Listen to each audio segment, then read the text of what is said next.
প্রতিদিন এরকম মা বাবার বিচারি করা লাগে মনে হয় 10-12টা করে। কত বড় গুরুত্ব দিয়েছেন আল্লাহ, নিজে ব্যাখ্যা করছেন। পড়া কোরআন পড়ে আমি এত ব্যাখ্যা দুনিয়ার কারো নামে পাইনি যত ব্যাখ্যা আল্লাহ দিয়েছেন মা আর বাবার নামে। আল্লাহ রাব্বুল আলামিন 2 নম্বরে জানিয়েছেন তোর মা, তোর এই দুনিয়াতে ডেলিভারি কষ্টময় যে কষ্টটা পেয়েছে এটা তোর বাবা পায়নি। 3 নম্বরে কমপক্ষে 2 বছর পর্যন্ত দুধ খাওয়ানো লাগে সন্তানকে, এটা পৃথিবীর কোনো বাবা টের পায় না যত কষ্ট সব মায়ের। আমার এই 63 দিন আগে একটা মেয়ে হয়েছে, রাতে আমার মনে হয় 24 ঘন্টার এই 12 ঘন্টা রাতে 8-9 বার তার জন্য খালি দুধ খাওয়াতে ওঠানো লাগে।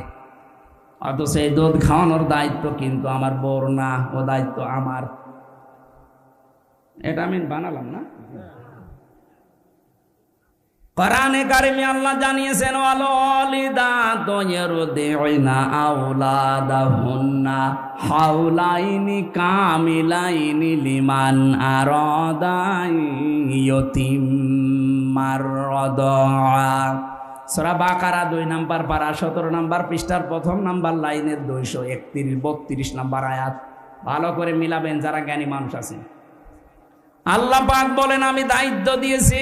এখানে কিন্তু লিমান আরাদা ইয়াতিম্মার রাদা শব্দটা মুযাক্কার মুয়ান্নাস না, মেয়েদের নাম আল্লাহ দেয়নি, পুরুষের নাম দিয়েছেন।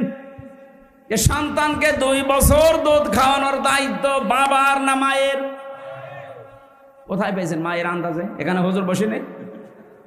শব্দটা বললাম মুযাক্কার, পুরুষ। মায়ের নাম আল্লাহ দেয়নি। লিমান আরাদা, লিমান আরাদা ইয়াতিম্মার রাদা। এর যত কষ্ট স্বীকার করা লাগবে, যত অর্থনৈতিক সাপোর্ট দেওয়া লাগবে সব বাবার, মায়ের কোনো দায়িত্ব নেই। মা যদি সন্তানকে দুধ পান নাও করায় গুনাহ হবে না, কিন্তু বাবা যদি দায়িত্ব পালন না করে তার গুনাহ হবে। এখন মায়েদের যেহেতু আল্লাহ মেশিন পত্র দিয়েছে, আমাদের দেয়নি। আমাদের আছে? আপনি কিয়ামত পর্যন্ত চেষ্টা করবেন, এখানে ধরে রাখবেন বাচ্চা 1 ফোঁটা দুধও পাবে না, কিন্তু দায়িত্ব তো আমার। এখন স্ত্রী দয়া করে দায়িত্বটা পালন করে দিচ্ছে।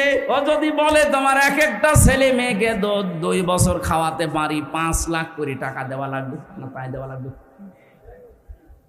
আমার মনে হয় মাইকে বলা এটা ঠিক হইল না, কারণ আমার ম্যাডাম এখন লাইভ দেখছে। ও ছাতা বাড়ি গেলেই বলবে টাকা দাও, নাই তো তোমার মেয়ে নাও।